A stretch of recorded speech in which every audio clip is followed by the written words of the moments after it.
Messi বৌলিকে দেখে ডিয়ামান্টাকোসের শেখা উচিত যে কিভাবে টিম ম্যান হয়ে ফুটবলটা খেলতে হয়। এরকম অ্যাটিটিউডের জন্য অস্কার ব্রুজোর ইমিডিয়েটলি ডিমিত্রিয়াস ডিয়ামান্টাকোসকে শোকজ করা উচিত। আমাগো মাহেশ আমাদের ঘরের ছেলে মহেশকে ভাই ফিরতে দেখতে পাচ্ছি। সাউল ক্রেসপো আশা করছি চ্যালেঞ্জ লিগের আগে আর কোনো ইনজুরি হবে না আর তার ফুল ফিটনেসের কাছাকাছি পৌঁছাতে পারে। আমি ব্রাজিলিয়ান প্লেয়ারদেরকে খুব পছন্দ করি বিকজ আমার ব্রাজিল সাপোর্টার ওয়ার্ল্ড ফুটবলে। রবি হাসদা ভাই আজকে ডেবিউ করেছে ইন্ডিয়ান সুপার লিগে, ভাই মনে হয়নি ওকে ও যে কনফিডেন্সের সাথে ফুটবলটা খেলছিল।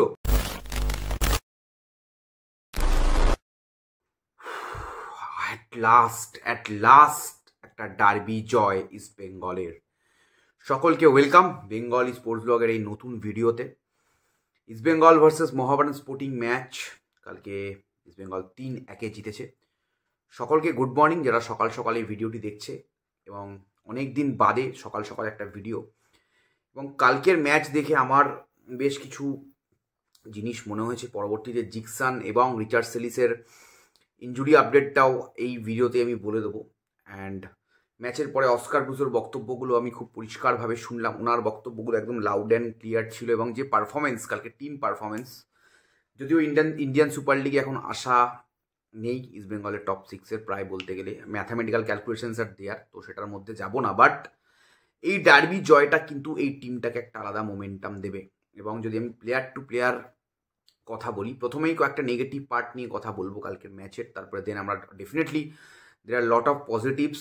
অবশ্যই একটা জয়তে নিশ্চয়ই নেগেটিভও থাকবে পজিটিভও থাকবে, তবে কালকের ম্যাচে কিন্তু পজিটিভই বেশি ছিল।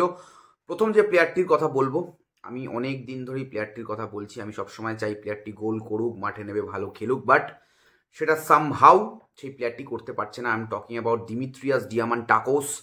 এবং সব থেকে দেখো, গোল করতে পারছে না, ভালো খেলতে পারছে না, সেই জিনিসগুলো একটা সাইড। আর যখন বেশিরভাগ ক্ষেত্রেই যখন আমরা দেখতে পাচ্ছি যখন সাউল ক্রেসপো গোলটা করলো, দিমিত্রিয়াস ডিয়ামান্টাকোসের অ্যাটিটিউডটা তোমরা দেখেছো, ও দেখে মুখটা ঘুরিয়ে চলে গেল। আমার তো মনে হচ্ছে এই রকম অ্যাটিটিউডের জন্য অস্কার ব্রুজোর ইমিডিয়েটলি ডিমিত্রিয়াস ডিয়ামান্টাকোসকে শোকজ করা উচিত, আর ইস্ট বেঙ্গল ম্যানেজমেন্টের ডিমিত্রিয়াস ডিয়ামান্টাকোসকে শো করা উচিত। কারণ football is a team sport.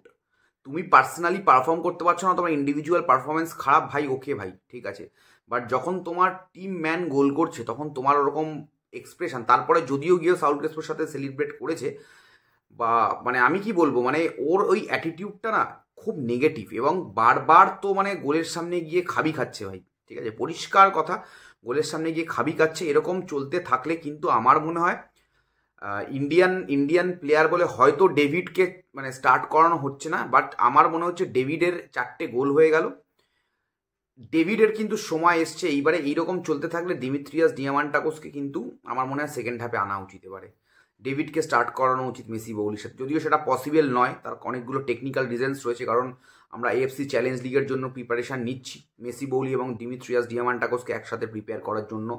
But David ভাই সুপার আউটস্ট্যান্ডিং ফাটাফাটি ছেলেটা যখনই নামছে বেশিরভাগ ম্যাচে নিজের একটা ইম্প্যাক্ট ছেড়ে যাচ্ছে। আমার এই জন্যই আমি বলছি চেন্নাই ম্যাচে ডেভিডকে স্টার্ট না করানো এবং নাওরেম মহেশ সিং ভাই কি খেলছে ভাই, ফিরে এসছে এইখান থেকে বললাম, এইখান থেকে নাওরেম মহেশ সিং সবসময় এইখানে থাকে। যখন খেলতে পারেনি অবশ্যই সমালোচনা করেছি, কারণ আমার কাছে টিম সবার আগে, কোনো ব্যক্তি, কোনো ফুটবলার, কোনো অফিসিয়াল, কোনো কোচ আমার কাছে কিন্তু প্রায়োরিটি পরে পাবে, আগে আমার কাছে টিম। তো ক্রিটিসাইজ করেছি, ভালো পারফরমেন্স করতে পারেনি। আজকে শুধু গোল পেয়েছে, ম্যান অফ দ্য ম্যাচ নিয়েছে, সবই করেছে আজকে নাওরেম মহেশ সিং। বাট সেই আমাগো মাহেশ আমাদের ঘরের ছেলে মহেশকে ভাই ফিরতে দেখতে পাচ্ছি। শেষ 3 ম্যাচে 2টো ম্যান অফ দ্য ম্যাচ। আগের ম্যাচটাও মহেশ ভালো করতো আমার বিশ্বাস, যদি ওই সেন্ট্রাল মিডফিল্ড জোনটা মহেশকে প্রথম থেকে কন্ট্রোল করতে দেওয়া হতো। এবং কোচ কিন্তু পোস্ট ম্যাচে বলেছেন যে সাউল ক্রেসপো 30 মিনিটসের জন্য ফিট, বা ম্যাচে নেবে, সেকেন্ড হাফে নেবে 30 মিনিটসে যে ইম্প্যাক্টটা ও রেখেছে বা যতক্ষণ ও খেলেছে সেই ইম্প্যাক্টটা রেখেছে।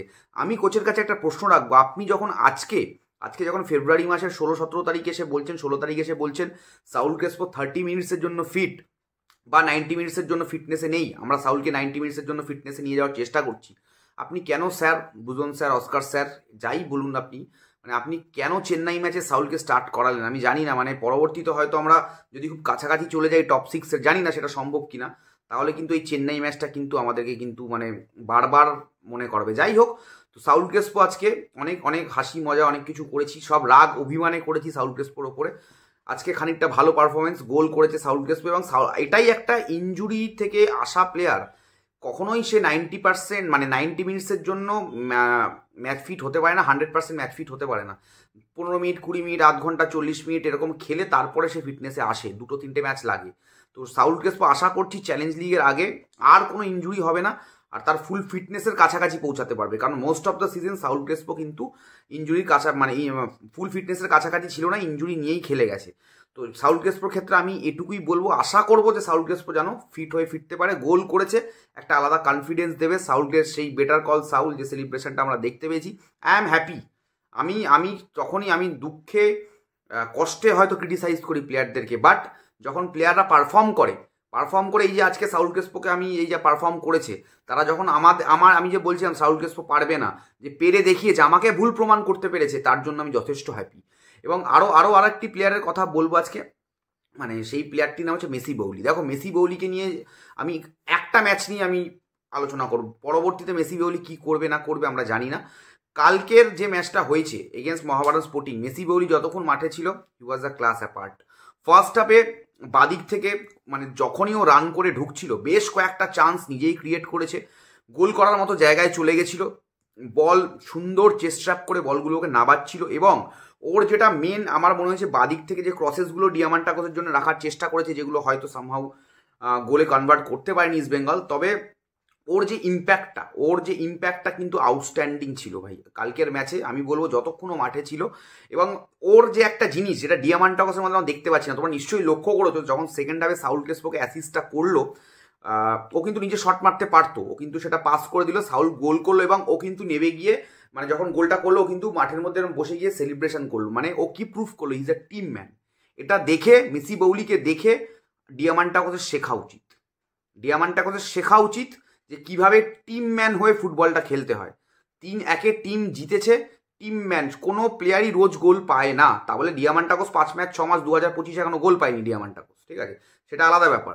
তো মেসি বাউলির যে ইম্প্যাক্টটা, বাদিক চ্যানেল ধরে রান করছে, বল যখনই হয়, এবং সব থেকে মেসি বাউলির আমার মনে হয় যেটা কোচও মেনশন করেছেন পরবর্তীতে ম্যাচের পরে, যে লং বলে কিন্তু he will be a threat long বলে, কারণ ওর যা হাইট এবং ওর যেভাবে চেস্ট ট্র্যাপ করছে, বল ট্র্যাপ করছে সেই ক্ষেত্রে। তবে আমি বলবো মানে পা দিয়ে বল ধরার ক্ষেত্রে কিন্তু ওর ফার্স্ট টাচগুলো খুব একটা ভালো হচ্ছিল না, তবে এটাই কিন্তু ওর প্লেয়িং স্টাইল, এটা কিন্তু ওর কাইন্ড অফ প্লেয়িং স্টাইল। আমার মনে হচ্ছে মেসি বাউলি যে আজকে ফুটবলটা খেলেছে সেটা খুব ইম্প্যাক্টফুল ছিল। পরবর্তীতে মানে রিচার্ড সেলিস কবে মাঠে ফিরবে সেই নিয়ে তো কোচ দুজনেরই, রিচার্ড সেলিস এবং জিকসান সিং দুজনেরই কিন্তু মাসেল ইঞ্জুরি রয়েছে। আমার মনে হয় দুজনেরই মাঠে ফিরতে আরও কিছুটা সময় লাগবে। জিকসান হয়তো খুব সম্ভবত আগের মানে নেক্সট ম্যাচের 22 তারিখের ম্যাচের আগে কিন্তু হয়তো ফিট হয়ে গেলেও যেতে পারে, তবে রিচার্ড সেলিসের কিন্তু মাসেল ইঞ্জুরিটা ভালোই রয়েছে, সেটা কিন্তু চান্সেস কিন্তু কম। এবং আমি তো খুব ইগারলি ওয়েটিং ফর দ্যাট, যে ওই ট্রায়োটাকে দেখবো, যে ডিয়ামান্টাকোসের সাথে মেসি বাউলি এবং বাদিকে রিচার্ড সেলিস। এবং সিরিয়াসলি বলছি, কোচকে বলবো, আমি রিকোয়েস্ট করবো কোচের কাছে, অস্কার ব্রুজোর কাছে, মানে ডেভিডকে আরও যাতে গেম টাইম দেওয়া হয়। কারণ আমি আগের ম্যাচেও স্টার্টিং 11-এ ডেভিডকে রেখেছিলাম, আজকের ম্যাচে ডেভিডকে স্টার্ট করবে না আমি জানতাম, কারণ মেসি বাউলি আর ডিয়ামান্টাকোস স্টার্ট করবে, ঠিক আছে।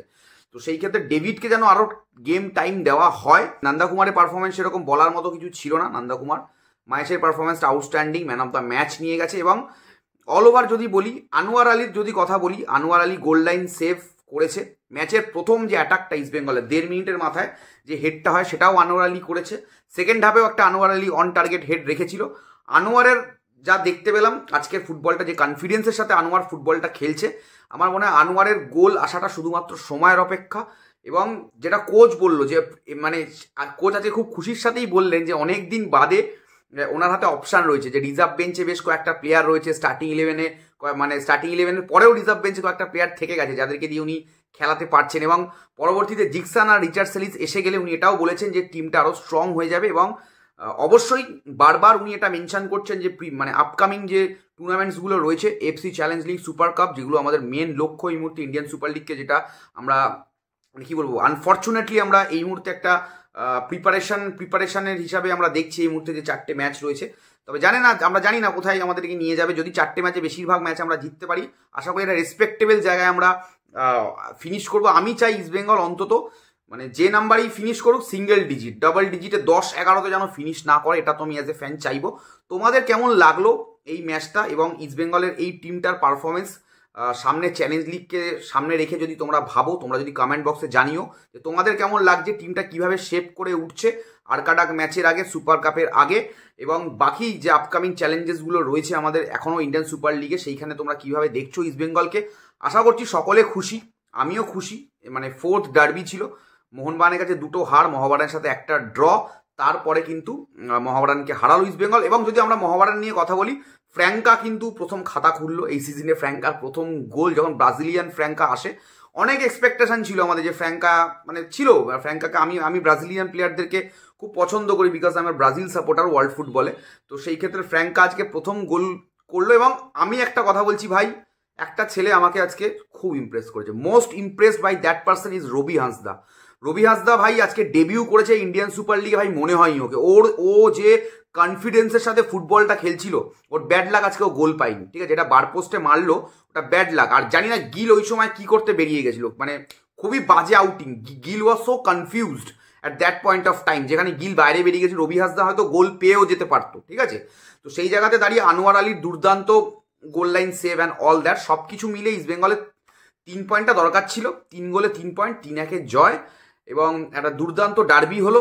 আশা করছি তোমাদের ভিডিওটা ভালো লাগলো। তোমাদের মূল্যবান বক্তব্য তোমরা কমেন্টের মাধ্যমে নিচে জানিও, আমি তোমাদের কমেন্টগুলো পড়বো এবং প্রত্যেকের কমেন্টে রিপ্লাই করার চেষ্টা করবো। Thank you so much. পরবর্তীতে দেখা হবে নতুন একটা ভিডিওতে। এখনের মতো সকলকে টাটা, সবাই ভালো থেকো।